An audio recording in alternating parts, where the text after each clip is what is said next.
আচ্ছা, খুলনা ইউনিভার্সিটিতে যারা এখানে ইউজার আইডি এবং পাসওয়ার্ড ভুলে যাচ্ছ বা ভুলে গিয়েছো, ঠিক আছে, তোমরা কিন্তু অ্যাডমিট কার্ড ডাউনলোড করতে পারবে না।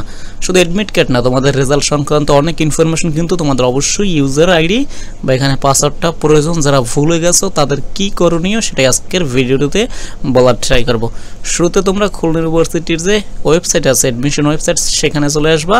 এখানে খুলনা ইউনিভার্সিটি অ্যাডমিশন লিখে সার্চ করলে গুগলে পেয়ে যাবো। তারপর এরকম একটা ইন্টারফেস শো করবে, সেখানে তোমাকে ক্লিক করতে হবে। এখানে এই যে প্রোফাইলে প্রবেশ করুন, এখানে ক্লিক করবা।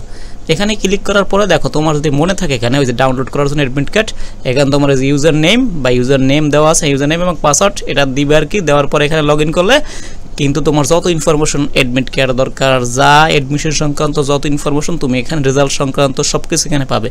দেন হচ্ছে যদি তুমি এখানে ভুলে যাও, সেটাই আজকে মূল এখানে ফোকাস ভিডিওটিতে। তুমি এখানে ক্লিক করবে, দেখো ইউজার নেম ও পাসওয়ার্ড ভুলে গেলে ক্লিক করুন, এখানে ক্লিক করবা। ক্লিক করার পর তোমাকে একটা ইমেল টাইপ করতে হবে, ঠিক আছে। তোমার মোবাইলের মধ্যে যে কানেক্ট করা ইমেল আছে, যেখান থেকে কোনো এখানে ইনফরমেশন ওরা সেন্ড করলে তুমি সাথে সাথে রিসিভ করে এখানে আবার ইনফরমেশনগুলো দিতে পারো, সেটা দিবা। অথবা তুমি একটা মোবাইল নাম্বার দিতে পারো। সব থেকে ভালো হয় এটা দেওয়ার ট্রাই করবা, যেটা দিয়ে তুমি কি করছিলে যখন ওই যে ইউজার আইডি এবং পাসওয়ার্ড নিয়েছিলে, তখন যে নাম্বারটা ব্যবহার করছিলে সেটা দিলে সব থেকে ভালো হবে। এবং যদি সেটাও না দিতে পারো, এখন অ্যাক্টিভ একটি নাম্বার দাও। এবং এটা কিন্তু ভুল দিলে হবে না, সর্বাধিক 5 বার তুমি ট্রাই করতে পারবা। একাধিকবার ভুল দাও 5 এর অধিক, তাহলে কি এটা আসবে না, ঠিক আছে। খুবই ভালো করে একদম ঠান্ডা মাথায় একটি নির্দিষ্ট বা অ্যাক্টিভ একটা মোবাইল নাম্বার দিবা, অথবা একটি অ্যাক্টিভ ইমেল দিবা।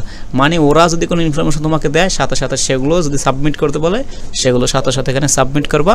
তাহলেই তোমার নতুন করে ইউজার আইডি এবং পাসওয়ার্ড সেভ করে নিতে পারবা এবং তোমার অ্যাডমিশন সংক্রান্ত সকল তথ্য এখান থেকে নিতে পারবা বা দিতে পারবা। Thank you all.